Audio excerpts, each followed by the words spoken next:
With Tampa idle today, the Leafs are back in action, obviously taking on the Columbus Blue Jackets, with a chance to go 6 points up on the Lightning and draw even in the games played category. And they go out there and they do exactly what they're supposed to do. They beat the Columbus Blue Jackets 3-2 with an empty netter, 4-2 at Scotiabank Arena, and improve now to 46-21-10 on the year. Shout out right away to the goaltender for the Columbus Blue Jackets. I thought it was Greaves? Jet Greaves. First off, what a handle. And second of all, a guy from Cambridge, Ontario, getting fired into his first NHL game against probably the team he grew up watching in the Toronto Maple Leafs. Parents in the stands, lots of emotions, and guy goes out there and makes, 46 saves and gets 49 shots against him. I thought he played a great game, so congrats to the kid on his first game. Obviously, it didn't go well, but I'm glad that he didn't get shelled. I'm glad the Leafs didn't just bury the kid, right? Yeah, because, look, let's be honest. You got to have some sort of morals here, right? And for the Leafs, they got the job done. They won the game. They got some goal scoring from their depth guys. Austin got his empty netter, so that adds his total, the goal number 38. And Joe Wall, other than, his skate kind of going out from underneath him there for the first goal, I thought he was pretty good. First period, though. 5 minutes in.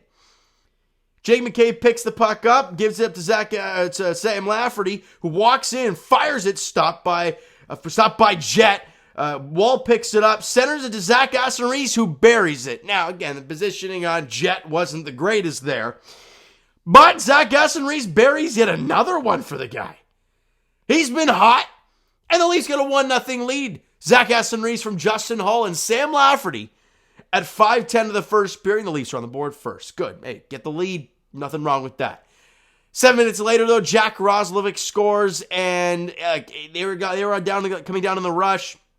And drop it for Roslovic. And as Joseph Wall tries to come across, he gets his skate caught. I don't know what happened there. And he falls, and Roslovic just buries it into the empty cage. Kind of a greasy one, kind of a crappy one. But it is what it is. That goal is at 12:22 of the first period. We go into the first intermission. Shots are 16-5 in favor of the Leafs. And I think every Leaf fan at that point was like, oh no.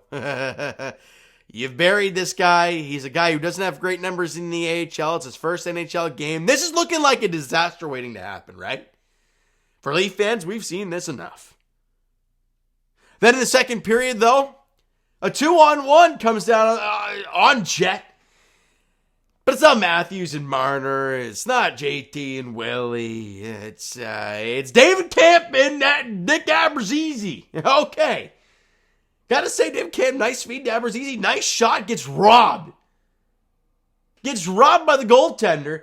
But Alex Kerfoot, the Cookie Monster, driving in the net, gets the rebound and buries it right as it drops down. And Kerfoot's got a few goals recently. Zach Aston-Reese getting some goals recently. That goal is at 7:25. Kerfoot for Abruzzese and David Camp to restore the lead for the Leafs. Shots and goal in the second period were 17-12 in favor of the Buds. So good stuff. You got the lead there. Third period, you're expecting a team to come out desperate, right? You're down a goal, albeit they're not a very good team. They're trying to lose, trying to get Bedard. I get it.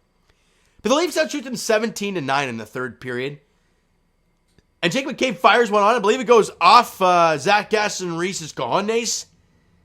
Doesn't matter. It's in the back of the net, and it's a 2-goal night. A double dip for Zach Aston-Reese. Jake McCabe and Sam Lafferty grabbed the assist in the play at 8:11 of the third period. The Leafs got now 2-goal leads, now 3-1. Then we get to see Eric Robinson's speed on the outside, just flying down the wing and roofing on Joe Wall. If I'm Joe Wall, I kind of want that one back, right? To beat you short side cheese, albeit that was perfect, right? Bar and in. Just a gorgeous shot from him at 12:03 to cut the lead down to 3-2 now. Okay, well, things are getting a little interesting now, but then with just over a minute to play, Matthews gets the puck in his own end, fires it down the ice into the empty cage to give the Leafs a 4-2 lead and lock the 2 points down. Okay? Joe Wall, look, 2 goals and 26 shots. I can't really inspect this game and say, hey, Joe Wall's the guy. He's great. Like, you guys know I'm a Joe Wall guy. I've said it on here before, and I'll say it again. I am a Joe Wall guy. I love the way he plays the game. However, in a game like this, I can't gain any knowledge on Joe Wall. The danger chances weren't really there for Columbus. Like, the Leafs did a good job keeping it to the outside. They weren't really pressing too much. So 2 goals and 26 shots, a great stat line. The high danger stuff, wasn't really there. Key players in the game were Zach Aston-Reese and Sam Lafferty. Zach Aston-Reese had 2 goals. Sam Lafferty had a couple assists. Great stuff. You know, they're getting their points. Good stuff. At this point of the year, it's like, whatever. Just get this thing over with. And the reason I say that, this is the worst time of year for a team that's already locked in their spot. It is the worst time of year. Especially for a team in the Leafs who are so desperate to get out of the first round. Because watching Murray go down against Detroit, and you're like, well, now you're going to have Joe Wall, right? Okay, well, it's a little airy. It's all right, though. Then Samsonov makes a big save, and then starts, leaning on something like he's favoring something, and we're all like, no, this is not going to happen. And then today, Mitch Marner goes down in the corner, wipes out. Can't remember who it was. Gets a skate on Marner's leg, and my Leaf brain went to mush so fast. Because you see it happen. And your initial look is Mitch Marner okay? And you see him kind of grabbing the leg a bit. You're like, no, this season is over. It's done. It's kaput. Our life is cursed. We are a cursed franchise. Well, we are. But he gets up. He's okay. If Marner, if that happened and Marner's season was done in game, 78 of the year, 77, 78 of the year against the Columbus Blue Jackets, these games suck because they mean nothing. Nothing. That's why Detroit I'm okay with sitting these guys because there's no threat of that happening.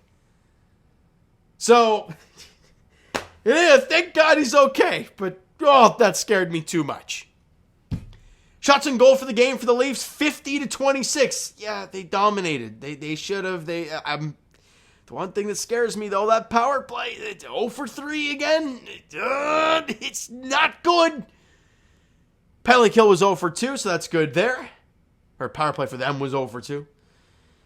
But the power play is going to be key, right? Special teams and goaltending are a huge factor come playoff time. We saw it last year in Tampa. How did they get, back in that game in game 6 against the Lightning?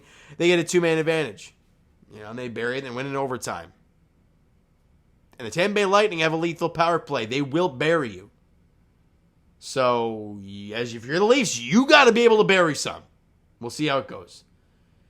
Let's keep this thing rolling, Leaf fans. We don't have too many left. Let me just quickly check how many actual games we have left, because I just want to get this damn thing over with. I'm at that point where the countdown's on for the playoffs. Leafs have played 77 games. We got 78, 79, 80, 81. We have 5 games left. That's too many, man. Too many games remaining for the Leafs. But there are 6 points up in the Tampa Bay Lightning with no games in hand, obviously, but it doesn't matter, right?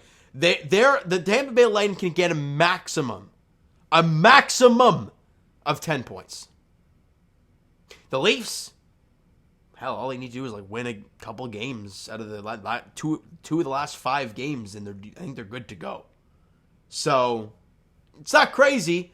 The rest of the schedule is as so. I'm going to read it out to you guys. So we got the Bruins on the Thursday. You're going to see Samsonov play that game against Boston. It's kind of one of those statement games. You want to kind of push it a little bit. You got Montreal at home on Saturday. Don't be surprised if Joe Wall's in the net there. You get the Florida Panthers on Monday. That'll probably be a Samsonov start. Then Tampa Bay Lightning. That'll probably be a Joe Wall start because you don't want Tampa to see Samsonov. And then to end the year, you'll probably see Samsonov against the Rangers, where the Leafs actually they only have one more home game against Montreal on the 8th. And then they have 3 road games to end the season. So, look, if you're looking at the teams you're playing Boston, the Rangers, Tampa, a desperate Florida team. So those are 4 teams that are not terrible. And you got Montreal. Look, You need to get, 3 points, and then you're locked up? I think, something like that? No, yeah, hold on, you're 6 points. But that's if Tampa wins all of their games, right? The Leafs are pretty much getting home ice. Just gotta get a couple points, maybe Tampa will lose a game, and that's it. All right? So the next game for the Leafs is in Boston, TD Garden, same as the Raptors, but the Leafs play Thursday against the Bruins at 7 p.m., all right? So you know what, guys? That is going to do it for this one. If you enjoyed the video and the W tonight, smack that like button. I do appreciate that. Hit that subscribe button if you guys not already. Comment down below your thoughts on the video, thoughts on the game. Would you like, would you not like from today's game for the Toronto Maple Leafs? The Twitter and Instagram links are down below, so follow up there if you guys have not done so already. The Twitter and Instagram links are down there. I already said that already. The Discord and TikToks are down below. Follow up there if you guys have not done so already. And I will talk to you guys Raptors edition tomorrow night as they're in Boston taking on the Celtics at TD Garden. 7:30 tip-off? I want to say 7. I could be wrong. Actually, I still have my notes here. Hold on a minute. That's my Blue Jays notes. Where are the Raptors notes? I don't know where. They're over there. Okay. You know, I'm going to say it's 7 o'clock at TD Garden. 7 or 7:30. As the Raptors look to go 2 games over to 500 and look to continue their push to the 8th seed, because that's all we got. As for the Blue Jays, we'll talk to you very shortly as they won tonight. Yusei Kikuchi building up his Cy Young type of season in a 4-1 win over the Kansas City Royals tonight. We'll talk about that very shortly. And as for the Leafs, they're back in action, like we said, on Thursday in Boston, taking on the Bruins at TD Garden at 7 p.m. Thank you guys so much for listening and watching. I hope you enjoyed the video and the W today. We'll talk to you guys then.